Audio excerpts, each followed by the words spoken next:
नमस्कार, मी कल्याणी.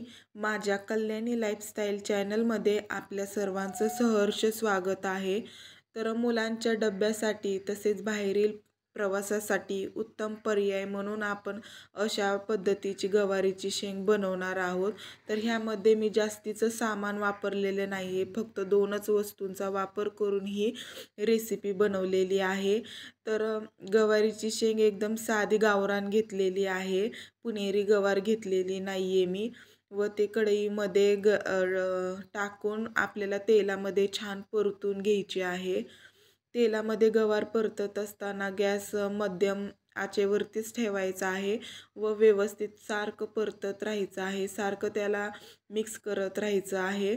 त्यामुळे गवारीची शेंग खूप छान परतली जाते व एकसारखी भाजली जाते. व त्यानंतरनं मीठ आणि काळं तिखट ह्या 2च वस्तू मी ह्यामध्ये टाकलेल्या आहेत. हे टाकून व्यवस्थित पुन्हा एकदा मिक्स करून घ्यायचं आणि एकदम थोडंसं शिजण्यापुरतंच आपल्याला ह्यामध्ये पाणी ओतायचं आहे, जास्तीचं पाणी ओतायचं नाही. जास्त पाणी ओतल्यानंतरनं शेंग खूप जास्त शिजली जाते व चवीला चांगली लागत नाही आहे. त्याच्यामध्ये थोडंसंच पाणी ओतायचं आणि हे बघा, तुम्ही बघू शकता अशा पद्धतीने ती शिजून झालेली आहे.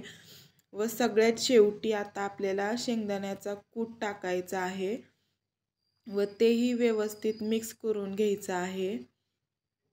व ते जे पाणी राहिलं होतं तेही यामध्ये पूर्ण आटून जातं व छान शेंग तयार होते. वरतून आपल्याला कोथिंबीर टाकायची आहे.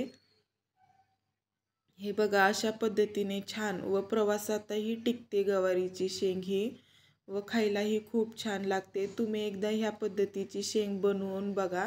लसूण व खोबऱ्याचा वापर मी यामध्ये केलेला नाही आहे, त्याच्यामुळे एक छान वेगळीच टेस्ट ह्याला येते.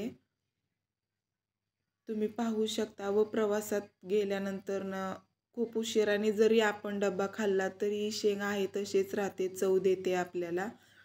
त्यानंतरून मी चपाती भाजून घेतलेल्या आहेत. मुलाला शाळेमध्ये डब्बा द्यायचा होता, त्यासाठी छान चपाती भाजून घेतलेली आहे. चपाती भाजून घेतल्यानंतरनं लगेचच डब्बा पॅक करण्यासाठी घेतलेला आहे.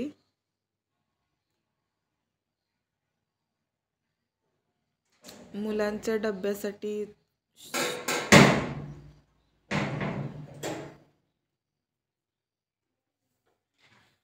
डब्बा पॅक करताना थोडंसं स्वीट म्हणून गुलाबजामुन दिलेले आहेत.